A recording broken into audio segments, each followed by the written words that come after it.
آج جو میں ناول ریڈ کرنے جا رہی ہوں وہ ہے قلب، جو کہ تحریر ہے ایمان فاطمہ کی۔ چلیے شروع کرتے ہیں اس کی قسط نمبر 17۔ اچانک اس کے ذہن میں ایک جھماکہ ہوا، قدم وہیں زنجیر ہو گئے۔ ایک پرانا منظر آنکھوں کے سامنے لہرایا، ایک پرانی گفتگو یاد آئی۔ نہیں، ایسا کیسے ہو سکتا ہے؟ وہ خود سے بڑبڑائی، اسے ضرور کوئی غلط فہمی ہوئی ہوگی۔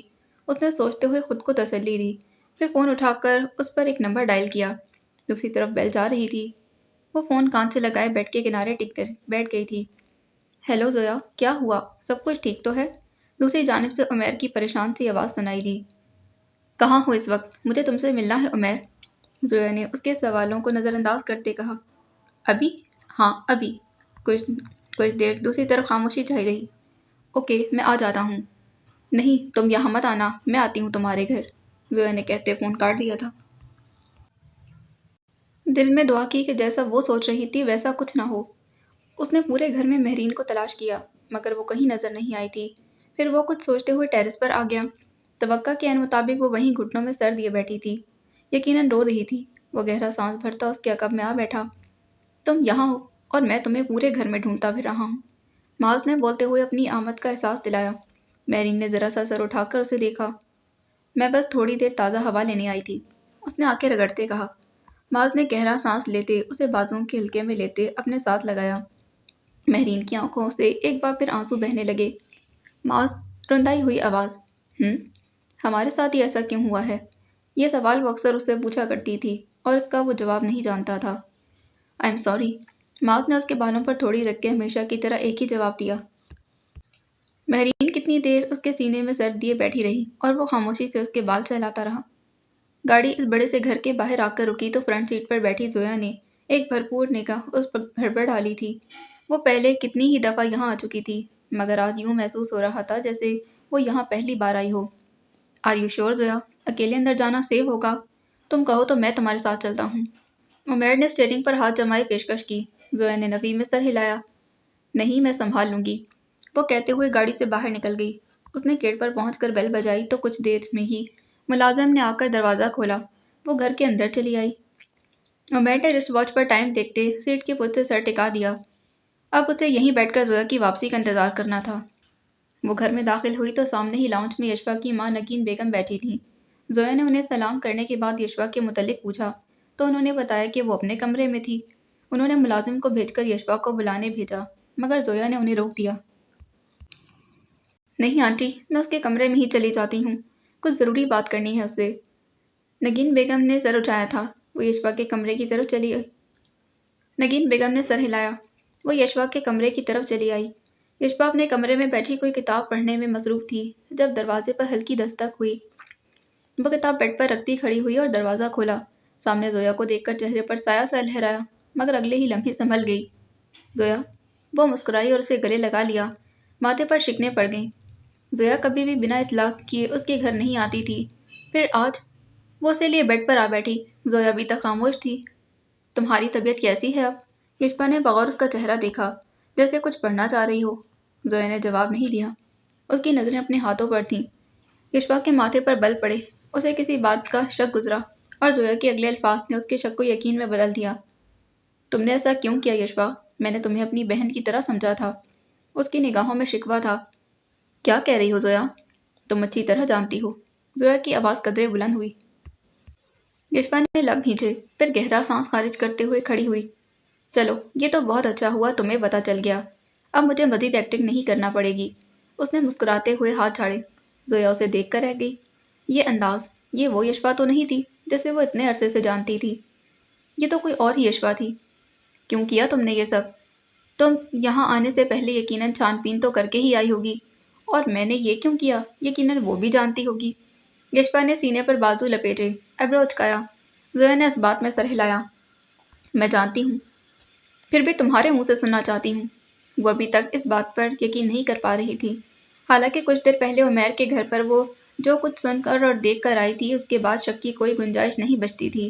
پھر وہ سارے راستے خود کو جھوٹی امیدیں دیتی آئی۔ شاید یہ اس کا وہم ہو، شاید سچ کچھ اور ہو، شاید، مگر اب سچ اس کے سامنے تھا جسے وہ چاہ کر بھی جھٹلا نہیں سکتی تھی۔ ٹھیک ہے، اگر تمہیں میرے منہ سے سچ سننے کا اتنا شوق ہے تو میں بتاتی ہوں۔ یشبا گندے اچکاتے ہوئے دیوار کے ساتھ رکھی کرسی پر بیٹھ گئی۔ کہاں سے شروع کروں؟ اس نے تھوڑی پر انگلی بجاتے جیسے سوچنا چاہا تھا۔ زویا نے لب بھینچ لیے۔ یشبا کا یہ روپ اسے اذیت دے رہا تھا۔ جانتی ہو، اس دن میری کتاب میں تم نے جس لڑکے کی تصویر دیکھی تھی وہ کون تھا؟ اس نے زویا کو دیکھا۔ وہ میرا منگیتر تھا۔ 9 سال ہو گئے تھے ہماری منگنی کو۔ ہماری شادی کی تاریخ طے ہوئی تو ایک رات کوئی گولیوں سے چھلنی اس کا وجود اس گھر کے سامنے پھینک کر چلا گیا۔ وہ مر گیا تھا زویا، وہ۔ یشبا کے گلے میں آنسوؤں کا پھندا اٹک گیا۔ اس کی موت سے کچھ دن پہلے اس نے مجھے کال کی تھی۔ وہ مجھے بتا رہا تھا کہ اس نے کسی کا قتل ہوتے دیکھا ہے اور ان قاتلوں نے اسے دیکھ لیا تھا۔ وہ ان سے چھپ رہا تھا، مگر کچھ ہی دن بعد انہوں نے اسے ڈھونڈ کر قتل کر دیا۔ اور جانتی ہو اس کا قتل کرنے والا کون تھا؟ زویا لب بھینچے اسے دیکھے گئی۔ وہ قاتل اذلان تھا، تمہارا شوہر۔ یشبا کی آواز میں نفرت تھی۔ میں نے اسی دن فیصلہ کر لیا، میں علی کی موت کا بدلہ لے کر آؤں گی۔ اس کی آنکھیں آگ برس رہی تھیں۔ تم سمجھتی ہوگی ہماری پہلی ملاقات آرٹ گیلری میں ہوئی تھی۔ ایسا نہیں ہے، میں اس سے پہلے بھی کئی دفعہ تمہیں دیکھ چکی تھی۔ پہلی دفعہ تب جب تم اذلان کے گھر پارٹی پر آئی تھی، میں بھی وہاں موجود تھی۔ تمہیں یاد ہے اس دن اذلان کے علاوہ بھی کسی نگاہیں اس محرون لباس والی لڑکی پر تھیں؟ پھر دوسری دفعہ میں نے تمہیں پارکنگ لاٹ میں دیکھا جب تمہارے ہاتھ میں آصف کا کارڈ تھا اور تم گاڑی سے ٹیک لگائے کھڑی تھیں۔ تمہیں یاد ہے اس لمحے گاڑی میں بیٹھے کسی نے استزائیہ مسکراہٹ لیے اسے دیکھا تھا۔ تیسری دفعہ میں نے ملک اشرف کے گھر پر تمہیں دیکھا جب تم اذلان کے ساتھ وہاں آئی تھی۔ تمہیں یاد ہے جب اس دن بختاور کے علاوہ کسی اور کی نظریں بھی اذلان اور اس کے ہاتھوں پر تھیں؟ میں جان گئی تھی تم جو کوئی بھی ہو تمہارے ذریعے میں ان تک پہنچ سکتی ہوں۔ میں نے تمہارے بارے میں چھان بین کی تو پتہ چلا تم اذلان کے اسسٹنٹ ہو۔ میں تبھی تم سے کسی طرح رابطہ کرنا چاہتی تھی، مگر انہی دنوں میری موم کی طبیعت بگڑ گئی اور ہم ان کا علاج کروانے انہیں لندن لے گئے۔ جب میں واپس آئی تو اس دن آرٹ گیلری میں ہماری ملاقات واقعی اتفاقاً ہوئی تھی۔ مجھے یہ قسمت کا اشارہ ہی لگا۔ میں نے اپنے مقصد کے لیے تم سے دوستی کی اور پھر تم نے بتایا کہ تم جاب چھوڑ چکی ہو۔ وہ گویا سانس لینے کو رکی۔ زویا اس دوران خاموش بیٹھی رہی۔ وہ ایک لفظ بھی نہیں بولی تھی۔ میں اپنی ساری پلاننگ اتنی آسانی سے ضائع نہیں ہونے دے سکتی تھی۔ میں نے تمہیں کتنی بار مہرین سے دوبارہ رابطہ کرنے کو کہا، مگر تم ہر بار انکار کر دیتی تھی۔ پھر مجھے سمجھ آیا کہ تمہیں ان سے دوبارہ ملوانے کے لیے مجھے ہی کچھ کرنا پڑے گا۔ تب میں تمہیں بہانے سے کراچی لے کر گئی۔ کیا لگتا ہے تمہیں میں وہاں وہ بکواس ایگزیبیشن دیکھنے گئی تھی؟ نہیں زویا، میں تمہیں وہاں لے کر گئی کیونکہ میں جانتی تھی ان دنوں اذلان اور آصف عمر کی شادی کے لیے وہیں پر تھے۔ کیا تمہیں یاد ہے اس دن وہ متلاشی نظروں سے آس پاس دیکھتی؟ اور دیکھو ذرا، مجھے اپنی قسمت پر رشک کرنا چاہیے کہ وہیں پر ان لوگوں سے ہمارا سامنا بھی ہو گیا۔ یہ سب قسمت کا کھیل تھا زویا، قسمت کا۔ وہ عجیب انداز میں ہنسی تھی۔ زویا اسے دیکھ کر رہ گئی۔ تو کیا وہ دوستی، باتیں، ہنسی مذاق وہ سب اس کھیل کا حصہ تھا؟ اور وہ کتنی آسانی سے بے وقوف بنتی رہی۔ ہر ہاتھ بڑھانے والا دوست نہیں ہوتا۔ اس نے سنا تھا، مگر سمجھ آج آ گئی تھی اس لمحے یشبا کو دیکھ کر۔ میری توقع کے عین مطابق ان لوگوں سے تمہارا تعلق واقعی بہت اچھا تھا، اور دیکھو کچھ ہی عرصے بعد پتہ چلا تم آصف کی بہن ہو۔ یوں لگ رہا تھا کہ قسمت خود ہی میرے لیے راستے بنا رہی ہے۔ پھر تم اذلان کے گھر رہنے لگیں، تمہارے ذریعے میں ان کے قریب ہو گئی۔ پھر تم نے آ کر بتایا تم اور اذلان شادی کر رہے ہو، اور اس دن میرا دل چاہا تمہارا گلا اپنے ہاتھوں سے گھونٹ دوں تاکہ اذلان عباس کو بھی اسی درد کا احساس ہو جو اس نے مجھے دیا۔ وہ اس کی آنکھوں میں دیکھ رہی تھی۔ میں نے کئی بار تمہیں بتانے کی کوشش کی کہ جس سے تم شادی کرنے جا رہی ہو وہ قاتل ہے، مگر ہر بار کوئی نہ کوئی آ جاتا تھا اور ہماری بات ادھوری رہ جاتی۔ وہ گہرا سانس لیتے اٹھی۔ کمرے میں موجود واحد کھڑکی کے سامنے آ کر کھڑی ہوئی۔ وہاں سے لان کا منظر دکھائی دیتا تھا جہاں دیوار کے ساتھ مختلف پودے اور پھول لگے تھے۔ ہلکی ہلکی دھوپ اس منظر کو مزید دلکش بنا رہی تھی۔ تم نے سنا تو ہوگا دشمن کا دشمن دوست ہوتا ہے۔ اس نے چہرہ موڑ کر زویا کو دیکھا۔ میں نے بھی اسی بات پر عمل کیا اور بختاور عثمان سے ہاتھ ملا لیا۔ تم نے مجھے اذلان اور آصف کی واپسی کا بتایا، میں نے اسے خبر کر دی، اور بس باقی سب اب تمہارے سامنے ہی ہے۔ زویا نے غصے سے مٹھیاں بھینچ لی تھیں۔ تو اس کا سب شک صحیح تھا۔ اس سب کے پیچھے واقعی بختاور کا ہاتھ تھا۔ تم سے کس نے کہا یشبا کہ علی کو اذلان نے قتل کیا تھا؟ کس نے بتایا تھا؟ یشبا نے سینے پر بازو لپیٹے۔ اذلان کے آدمی جو اسے وہاں پھینک کر گئے تھے۔ انہوں نے ساتھ ایک نوٹ بھی پھینکا تھا جس پر اذلان کے نام کے ساتھ لکھا تھا، اگر علی کے گھر والوں نے پولیس سے رابطہ کیا تو پھر ان کا بھی یہی حشر ہوگا۔ اوہ یشوا، زویا نے سر دونوں ہاتھوں میں گرا لیا۔ تم نے صرف ایک نوٹ پڑھ کر یہ سب سچ مان لیا؟ اب کی آواز مدھم تھی۔ تمہیں سچ جاننا تھا نا؟ وہ میں بتا چکی ہوں، اب تم جا سکتی ہو۔ یشوا نے چہرہ پھیر لیا۔ بالکل بھی نہیں۔ زویا اپنی جگہ سے کھڑی ہوئی اور اس کے عین مقابل آ کر رکی۔ سچ تو یہ ہے کہ جو اب تمہیں میں بتانے والی ہوں۔ یشوا نے جواباً ایبرو اچکائے۔ آج صبح آئی جی شاکر نے مجھے کہا کہ اذلان اور آصف کی موت حادثہ نہیں بلکہ کسی کی سوچی سمجھی سازش تھی۔ اس نے کہا قاتلوں کو کسی نے خبر کی تھی، اور جانتی ہو گھر والوں کے علاوہ تم، شاکر اور عمیر صرف یہی ان کی واپسی کے بارے میں جانتے تھے۔ یقین جانو مجھے عمیر پر ایک بار بھی شک نہیں ہوا۔ میں نے اسے کئی بار آصف اور اذلان کی یاد میں روتے دیکھا۔ اور تم اس 6 ماہ کے عرصے میں بمشکل 6 بار ہی مجھ سے ملنے آئی تھی۔ زویا کی آواز میں کچھ ٹوٹا ہوا تھا۔ کیسا محسوس ہوتا ہے جب معلوم ہو کہ آپ کا دشمن آپ کا سب سے قریبی دوست تھا؟ میں عمیر کے گھر گئی اور ہم دونوں نے مل کر تم پر ریسرچ کی۔ تمہیں شاید یاد نہ ہو یشوا، پر تم نے علی کے ساتھ انسٹاگرام پر ایک پکچر اپلوڈ کر رکھی تھی۔ یشوا کی بھویں سکڑی، مگر زویا کی بات ابھی ختم نہ ہوئی تھی۔ میں اسے دیکھتے ہی پہچان گئی کہ یہ وہی لڑکا تھا جس کی تصویر میں نے تمہاری کتاب میں دیکھی تھی۔ پر جانتی ہو حیرت کی بات کیا تھی؟ میرے علاوہ عمیر بھی اسے پہچانتا تھا۔ اس نے کہا یہ لڑکا ایک بار اذلان کے آفس میں آیا تھا، وہ اذلان سے مدد مانگنے آیا تھا۔ یشوا آنکھیں چھوٹی کیے اسے دیکھتی رہی۔ صاف واضح تھا کہ اسے زویا کی بات پر یقین نہیں آ رہا۔ اس نے اذلان کو بتایا کہ اس نے بختیار عثمان کے آدمیوں کو کسی کا قتل کرتے دیکھا تھا۔ وہ ان سے چھپ رہا تھا اور چاہتا تھا اذلان اس کی مدد کرے۔ اس نے اس کی مدد کرنے کا وعدہ بھی کیا تھا۔ یشوا، مگر بختیار کے کسی جاسوس نے اسے علی کی وہاں آمد کی خبر کر دی اور ان لوگوں نے اسی رات اسے ڈھونڈ کر قتل کر دیا۔ وہ 2 قدم آگے آئی۔ تمہیں کیا لگتا ہے اذلان نے اس کا قتل کیا اور پھر ایک نوٹ وہاں چھوڑ گیا جس پر اس نے اپنا ہی نام لکھا ہوگا؟ کوئی بھی اتنا بیوقوف نہیں ہوتا جو کسی کا قتل کر کے اس کے گھر والوں کو بتائے کہ یہ قتل اس نے کیا تھا۔ کہنا کیا چاہتی ہو تم؟ یشوا نے ایبرو اچکائے۔ یہی کہ علی کا قتل اذلان نے نہیں بلکہ بختیار عثمان نے کروایا تھا۔ تم جھوٹ بول رہی ہو، وہ چلائی۔ زویا نے افسوس سے نفی میں سر ہلایا۔ جب انسان نفرت میں اندھا ہو جائے تو وہ سچائی جاننے پر بہرا بننے میں بھی دیر نہیں لگاتا۔ میں جانتی تھی تم میرا یقین نہیں کرو گی۔ وہ مڑی، بیڈ پر رکھا اپنا پرس اٹھایا، اس میں سے ایک سفید لفافہ نکال کر اس کی جانب بڑھایا۔ اس میں اس دن کی تمام تصویریں موجود ہیں جب علی اذلان سے ملنے اس کے آفس آیا تھا، مگر ان تصویروں سے کچھ ثابت نہیں ہوگا۔ مجھ سے ایک دفعہ کسی نے کہا تھا یشوا کہ ایک تصویر 10,000 الفاظ کے برابر ہوتی ہے۔ زویا نے گہرا سانس بھرتے لفافہ اس کے ہاتھ میں تھما دیا۔ اور ہاں، اس کے اندر ایک فلیش ڈرائیو بھی ہے، اسے کھول کر دیکھو گی تو تمہیں سارے ثبوت بھی مل جائیں گے۔ وہ 2 قدم پیچھے ہٹی۔ تمہاری غلطی یہ نہیں تھی یشوا کہ تم نے بختیار سے ہاتھ ملایا، تمہاری غلطی یہ تھی کہ تم نے بنا سوچے سمجھے اس سے ہاتھ ملایا۔ کاش تم ایک بار یہ سب کرنے سے پہلے تھوڑی سی چھان بین کر لیتی تو آج حالات کتنے مختلف ہوتے۔ یشوا بت بنی کبھی اسے تو کبھی ہاتھ میں پکڑے لفافے کو دیکھتی۔ زویا اپنا پرس کندھے پر ڈالتی مڑی، دروازے کے پاس پہنچ کر ڈور نوب پر ہاتھ رکھا، پھر مڑ کر سامنے کھڑی لڑکی کو دیکھا جس پر اس نے اعتماد کیا تھا، جسے اس نے اپنی دوست سمجھا تھا۔ ایک بات یاد رکھنا یشوا۔ یشوا نے اس کی آواز پر اس کی جانب دیکھا۔ آئندہ کسی کو دوستی کے نام پر دھوکہ مت دینا، یہ بہت تکلیف دہ ہے۔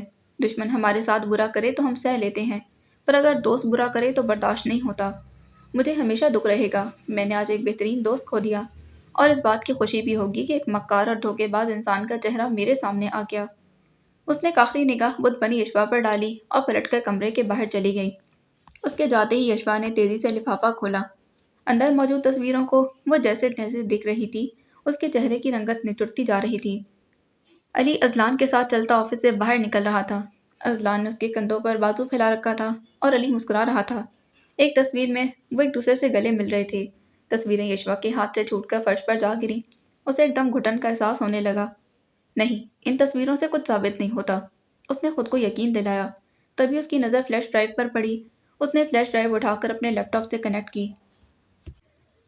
اسکرین روشن ہوئی تو سامنے اذلان کے آفس کا منظر دکھائی دیا۔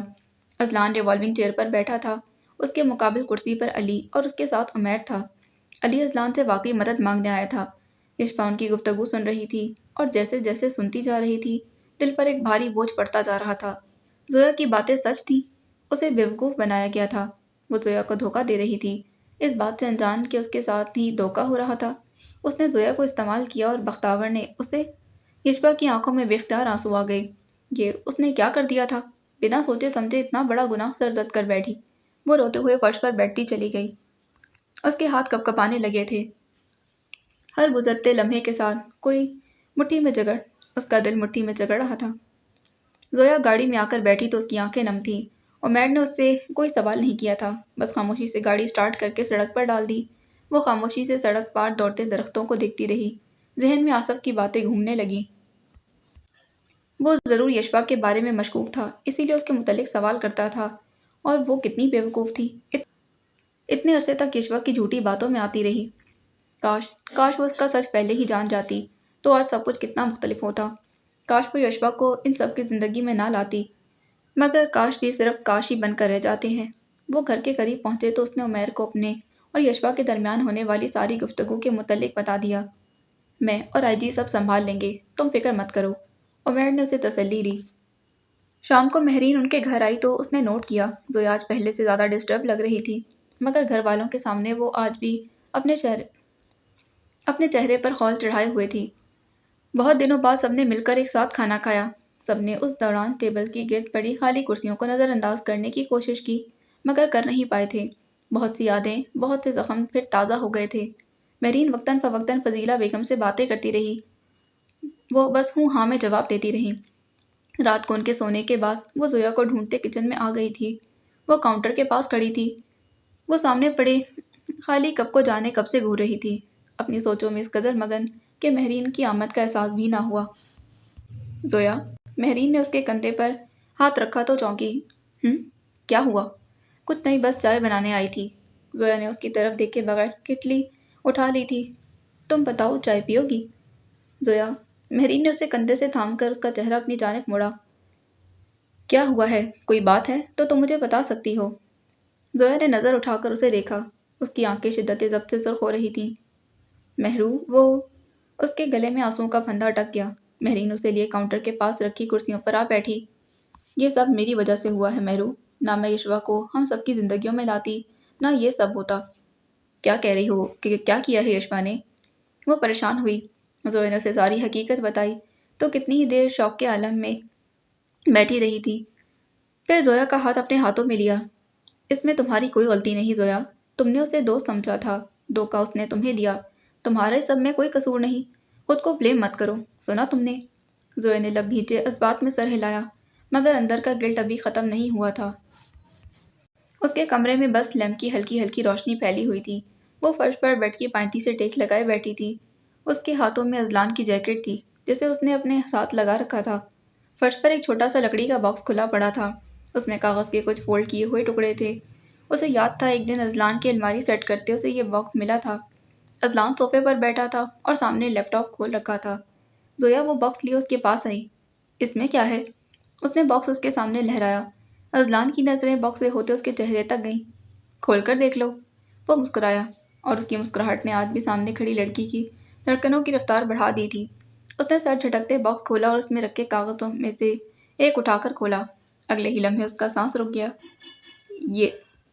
یہ تو، اس نے حیرت سے ازلان کو دیکھا۔ یہ وہی ہے جو تم سمجھ رہی ہو؟ زویا نے باری باری سارے کاغذ اٹھا کر کھولے۔ یہ وہی کاغذ کے ٹکڑے تھے جن پر وہ آفس میں اس کا نمبر لکھوایا کرتا تھا۔ تم نے یہ سنبھال کر کیوں رکھے ہیں؟ میں نے محظوظ ہوتی نگاہوں سے ازلان کو دیکھا۔ کیونکہ یہ تم نے اپنے ہاتھ سے لکھے تھے اور میں تم سے جڑی ہر شے اپنے پاس سنبھال کر رکھنا چاہتا تھا۔ زویا کی دھڑکنوں نے یکدم ہی مزید اسپیڈ پکڑی تھی۔ یہ وہی ازلان تھا جو کبھی کسی سے کھل کر بات نہیں کرتا تھا اور اس کے سامنے اب کتنی آسانی سے اپنے دل کی بات کہہ دیا کرتا تھا۔ پر وہ سب ماضی کی یادیں بن کر رہ گیا۔ اس کے پاس اب کچھ نہیں بچا تھا، کچھ بھی نہیں۔ اس نے ازلان کی جیکٹ کو خود سے قریب کیے، اس کی خوشبو کو محسوس کرنا چاہا۔ آنکھوں میں آنسو کب سے بہہ رہے تھے۔ کیا کبھی کسی کے ساتھ اتنا برا ہوا ہوگا جتنا اس کے ساتھ ہوا تھا؟ اس نے 17 سال آصف سے ملنے کی دعائیں کی تھیں، مگر آخر میں کیا ہوا؟ وہ منو مٹی تلے دفن ہو گیا تھا۔ اس نے ازلان سے محبت کی، وہ اسے چھن گیا۔ اس نے بیڈ کی پائنٹی سے سر ٹکا کر چھت پر لٹکے فانوس کو دیکھا۔ آنکھیں رونے کے باعث سوجی ہوئی تھیں اور چہرہ زرد پڑ چکا تھا۔ واپس آ جاؤ اذلان، تمہارے بنا جینا بہت مشکل ہے، پلیز واپس آ جاؤ۔ اس کی جیکٹ میں منہ چھپائے وہ بری طرح رو رہی تھی، یوں وجود ہچکیوں اور سسکیوں کی زد میں تھا۔ آج وہاں کوئی اذلان عباس نہیں تھا جو اسے کندھا دیکھ کر خاموش کرواتا۔ باب نمبر 9۔ اس کی سانسیں رک رہی تھیں، بھاگنے کے باعث پاؤں میں پتھر چبھ رہے تھے، مگر وہ رکا نہیں۔ آج اسے ہر حال میں روشنی تک پہنچنا تھا۔ آج وہ گرا نہیں تھا، اسے یقین تھا آج وہ وہاں پہنچ کر رہے گا۔ وہ جیسے جیسے روشنی کے قریب جا رہا تھا، اس کی دھڑکنوں کی رفتار بڑھتی جا رہی تھی۔ روشنی سے اس کی آنکھیں چندیا رہی تھیں، مگر وہ نہیں رکا۔ آج اسے نہیں رکنا تھا۔ وہ بس چند قدم دور تھا۔ 5 4 3 2۔ وہ جیسے ہی تیز روشنی کو چیرتا آگے بڑھا، سب سے پہلی چیز جو اسے محسوس ہوئی وہ ہوا تھی، تازہ، زندگی سے بھرپور، فرت بخشتی ہوئی۔ کافی دیر تک بھاگتے رہنے کے باعث اس کا سانس بری طرح پھول چکا تھا۔ وہ گھٹنوں پر ہاتھ رکھ کے جھکا اور گہرے گہرے سانس لینے لگا۔ برے بال نوکوں کی صورت ماتھے پر آ گرے تھے۔ تبھی اس کی نظر اپنے ہاتھوں پر پڑی۔ وہ ہاتھ جو کچھ دیر پہلے خون آلود تھے، اب وہاں خون کا ایک چھینٹا تک نہیں تھا۔ اس نے حیرت سے اپنے کپڑوں کو دیکھا۔ اس نے نیلی پینٹ پر سفید شرٹ زیب تن کر رکھی تھی۔ اس لمحے داغ تو دور، ایک شکن تک اس کے لباس پر دکھائی نہ دے رہی تھی۔ اس کے ماتھے پر بل پڑے۔ وہ سیدھا ہوا اور اپنے اطراف کا جائزہ لیا۔ اگلے ہی پل وہ جیسے سانس لینا بھول گیا تھا۔ وہاں تحت نظر سبزہ ہی سبزہ تھا، دور دور تک سبزہ گھاس، اور اس سے ذرا فاصلے پر ایک گھنا سایہ دار درخت تھا جس پر سفید پھول لگے تھے۔ سامنے ایک بڑی سی جھیل تھی جس میں صاف شفاف پانی بہہ رہا تھا۔ تبھی اس کی نظر درخت کے نیچے بیٹھی لڑکی پر پڑی، سفید فراق میں ملبوس، کھلے بال کمر پر پھیلائے، وہ ہاتھ میں کوئی کتاب لیے بیٹھی تھی۔ اسے لگا جیسے اس کا سانس رک گیا ہو۔ دور کہیں سے کسی پرندے کے چہچہانے کی آواز آ رہی تھی۔ ہوا سے اس لڑکی کے بال پیچھے کو اڑ رہے تھے۔ شہد رنگ آنکھیں اس سمے اس قدر حسین لگ رہی تھی کہ وہ کئی پہر بھی بس رک کر اسے دیکھتا رہتا تو نہ تھکتا۔ اس نے قدم اس کی جانب بڑھا دیے۔ کچھ دیر پہلے پاؤں میں جو زخم تھے وہ بھی خون کی طرح غائب ہو چکے تھے، اور اب اس کے پاؤں کے نیچے پتھر کی جگہ نرم گھاس تھی۔ کتاب پڑھتی لڑکی نے کسی احساس کے تحت نظر اٹھا کر اس کی جانب دیکھا تھا۔ اس کا چہرہ نرم پڑا۔ اذلان، وہ مسکرائی، کتاب کو نیچے گھاس پر رکھ دیا۔ وہ مسکراتا اس کے عقب میں آ بیٹھا۔ تم نے اتنی دیر کیوں لگا دی آنے میں؟ وہ اس کی آنکھوں میں دیکھتے پوچھ رہی تھی۔ کتاب کے صفحے ہوا کے باعث پھڑپڑانے لگے تھے۔ درخت سے ایک پھول ٹوٹ کر سامنے بہتی جھیل میں جا گرا اور پانی کے ساتھ آگے بہتا چلا گیا۔ تم کب سے میرا انتظار کر رہی تھی؟ ہمیشہ سے۔ اس نے مسکراتے درخت کے مضبوط تنے سے کمر ٹکائی اور ٹانگیں سیدھی کر لیں جیسے وہ تھک گئی ہو۔ مجھے یہاں تمہارے انتظار میں بیٹھے بیٹھے بہت وقت ہو گیا ہے، تمہیں جلدی آنا چاہیے تھا۔ اذلان نے جواب دینے کے بجائے آہستہ سے اس کی گود میں سر رکھا اور آنکھیں موند کر لیٹ گیا۔ میں بہت تھک گیا ہوں زویا، میں بہت لمبی مسافت طے کر کے آیا ہوں۔ زویا نے نرمی سے اس کے ماتھے کے بال ہٹائے تھے، پھر اپنے سفید دوپٹے کا پلو پکڑ کر اس کے چہرے پر ڈال دیا۔ تم آرام کرو، میں یہی ہوں تمہارے پاس۔ وہ اب اس کا ہاتھ تھامے کچھ کہہ رہی تھی، مگر وہ سن نہیں پایا۔ اس نے سننے کی کوشش کی مگر ناکام رہا۔ اس نے جھٹ سے آنکھیں کھول دیں، مگر اب سامنے کا منظر کچھ اور تھا۔ اس کے کندھے پر پرس ٹنگا تھا۔ وہ سڑک کنارے آہستہ آہستہ قدم اٹھاتی چل رہی تھی۔ ہلکے جامنی رنگ کے سوٹ میں ملبوس بالوں کو فرینچ طرز کی چٹیاں میں باندھ رکھا تھا۔ دوپٹہ شانوں پر پھیلا ہوا تھا۔ شہد رنگ آنکھیں دور سے دیکھنے پر ہی اداس دکھائی دیتی تھیں۔ اس کے ذہن میں اس وقت شاکر کی باتیں گونج رہی تھیں جو یشپا اور بختاور کی سازش کے متعلق سننے کے بعد اس نے کہی تھیں۔ اس کا کہنا تھا وہ بختاور کا کچھ نہیں بگاڑ سکتے، انہیں ثبوتوں کی ضرورت تھی جو کہ ملنا ناممکن تھا۔ وہ اپنا ہر کام اتنی صفائی سے کرتا ہے کہ قانون کیا کوئی بھی اس کے خلاف ثبوت نہیں ڈھونڈ سکتا۔ وہ ایسے سانپ کی طرح ہے جو اپنے شکار کو یوں ڈستا ہے کہ کوئی شکار کے جسم میں موجود زہر کو بھی نہیں پہچان سکتا۔ ہم کسی ایویڈنس کے بنا اس کے خلاف کوئی ایکشن نہیں لے سکتے۔ یہ شاکر کے الفاظ تھے جو میر نے زویا تک پہنچائے تھے۔ وہیں ذرا فاصلے پر بنے ایک ریسٹورینٹ میں آؤ تو اشتہا انگیز کھانوں کی خوشبو ہر طرف پھیلی ہوئی تھی۔ دور دور تک لوگ بیٹھے کھانا کھانے میں مصروف تھے۔ وہیں پر کونے میں رکھے ایک ٹیبل پر وہ بھی بیٹھا تھا، گہرے 3 پیس سوٹ میں ملبوس، سیاہ بال ہمیشہ کی طرح جل سے پیچھے کی جانب سیٹ کیے اور بھوری وحشت زدہ آنکھوں میں ڈھیروں بیزاریت لیے۔ وہ اپنے سامنے بیٹھے کسی آدمی کی بات سن رہا تھا۔ وہ وہاں بیٹھے تمام لوگوں میں بہت نمایاں ہو رہا تھا۔ لوگوں کی نظریں خود بخود اس کی طرف اٹھ جاتیں۔ اس کی کرسی کے پیچھے اس کے 2 گارڈز ہاتھ باندھے کھڑے عقابی نظروں سے آس پاس کا جائزہ لے رہے تھے۔ مجھے امید ہے یہ کانٹریکٹ ہم دونوں کی کمپنیز کے لیے بہت خوشگوار ثابت ہوگا۔ اس کے سامنے بیٹھا آدمی مسکرایا تھا۔ ویسے تو